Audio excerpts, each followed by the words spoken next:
Marisol, el PPC ha sido el aliado salvador de varios políticos en peligro en los últimos años, ¿no?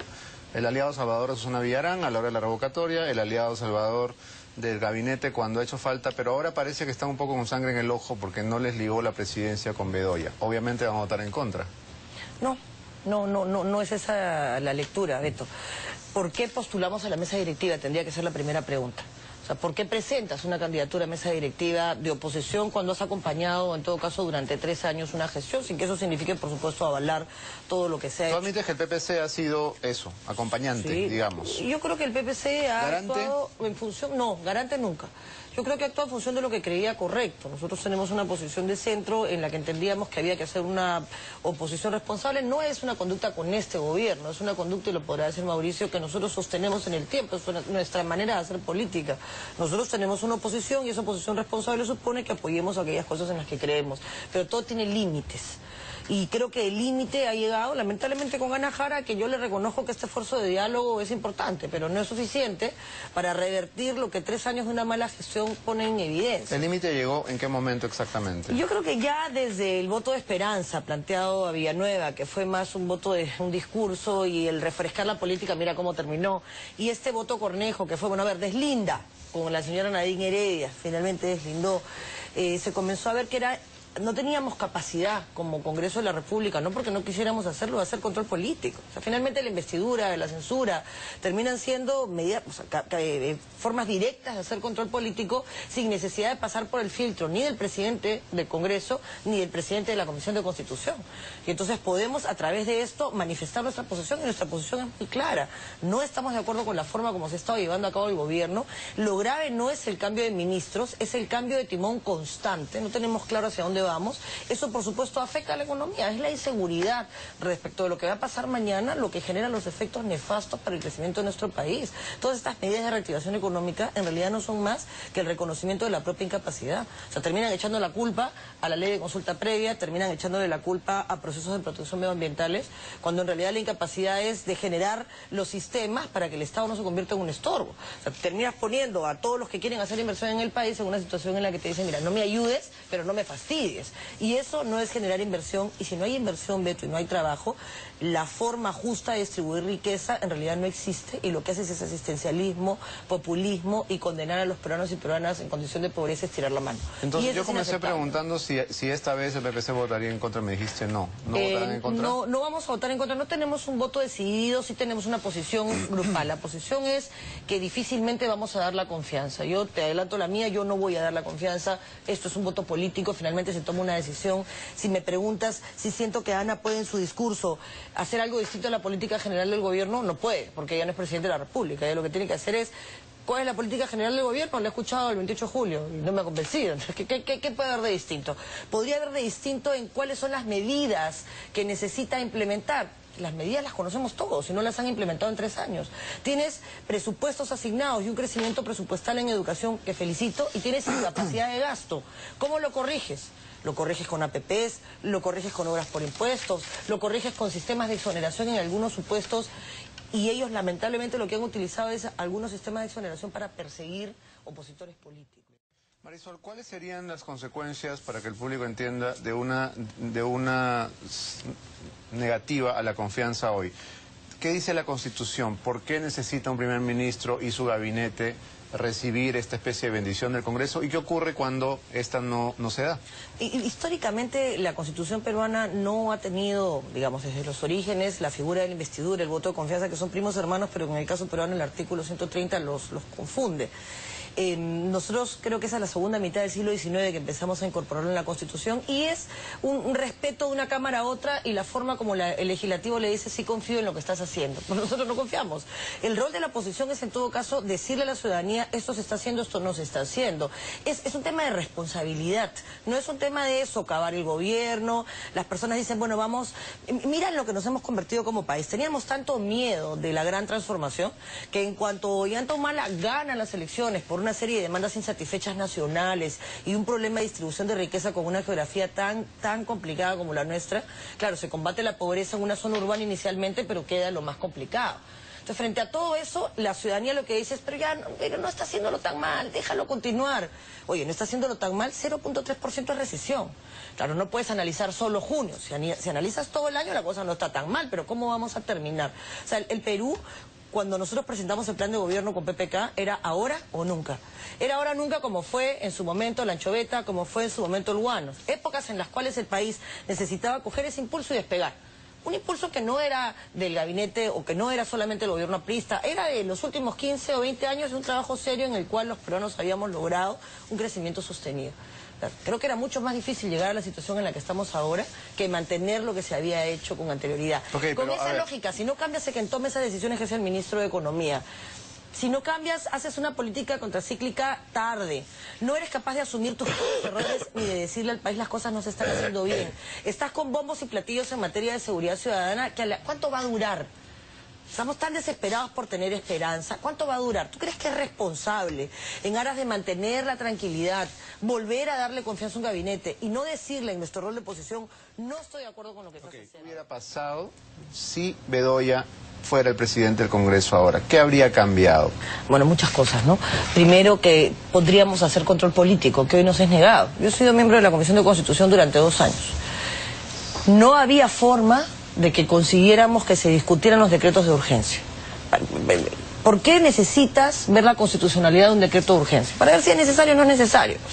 Para corregirlo, para avalarlo, para que no tengas 5 años después mega comisiones de nada que termina generando una sensación de que hay una persecución a un opositor político a través de quien detenta el poder.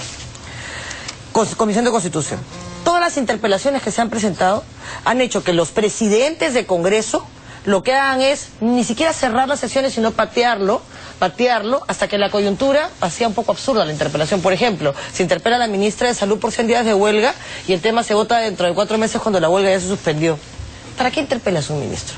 No se usa, una vez o 2 veces ha habido estación de preguntas, que es la forma como tú puedes de alguna manera hacer control político. La mayor cantidad de veces que un ministro va al Congreso de la República es porque el que preside la comisión es miembro de la oposición. Entonces nos han cortado todas las posibilidades reales de hacer control político, aprovechando las presidencias de comisión o la presidencia del Congreso. La mesa de partes en la que se ha convertido el Congreso de la República en los proyectos del Ejecutivo tiene como resultado leyes como la ley de AFPs, que la derivan, como les da la gana, la mandan a la Comisión de Defensa del Consumidor, la sacan de Economía, porque Lucho Galarreta, que presidía Economía, no le iba a pasar. Entonces se aprueba, siendo presidente, uno de la bancada nacionalista. Y luego no la llevan a pleno, sino que la llevan a comisión permanente para evitar el debate que hubiese generado reacción de la sociedad, que es lo que está pasando hoy. Si nosotros seguimos permitiendo que eso suceda, lo que vamos a tener que hacer es asumir nuestra responsabilidad política. Presentar una mesa de oposición era decir, oye, a ver, tú no estás ejerciendo bien tu trabajo, estás abusando de tu mayoría, estás confiado en tu mayoría y entonces le dices ratas a los opositores, te pasas insultando al mundo, construyendo tu éxito político, diciendo todo lo malo que hicieron los otros. Yo te pido que los avales, pero no puedes estar señalando cada vez que quieres conseguir algo que todo lo que se hizo mal, como si se hiciera mejor. No solo de abugatás, es el discurso, tú lo vas a escuchar hoy. No se defiende un proyecto de ley. Se dice, tú todo lo hiciste mal, acá está el resultado. Bueno, pero ¿por qué esto es mejor? Entonces eso hubiese parado con una mesa de oposición liderada por Javier Bedoya o por cualquier otro que tuviese las condiciones democráticas y las credenciales democráticas que tiene Javier y que permitiera el trabajo que tiene que hacer el Parlamento de control del Ejecutivo. Entonces, si no hay equilibrio de poderes, y lamentablemente es difícil que exista porque ellos tienen una mayoría, y una serie de bancadas que hacen que tengan los votos, entonces no discuten, Beto, revisa cualquier ley importante. ¿Cuál ha sido el argumento de ellos para sustentar la norma y explicarle a la ciudadanía la ley servir? Bueno, lo dijo aquí el domingo asistimos a una denuncia espeluznante, hablo del congresista Grandes, que ya había sido denunciado hace como 1 año y medio. Exacto. Y que la Comisión de Ética le había dado su bendición.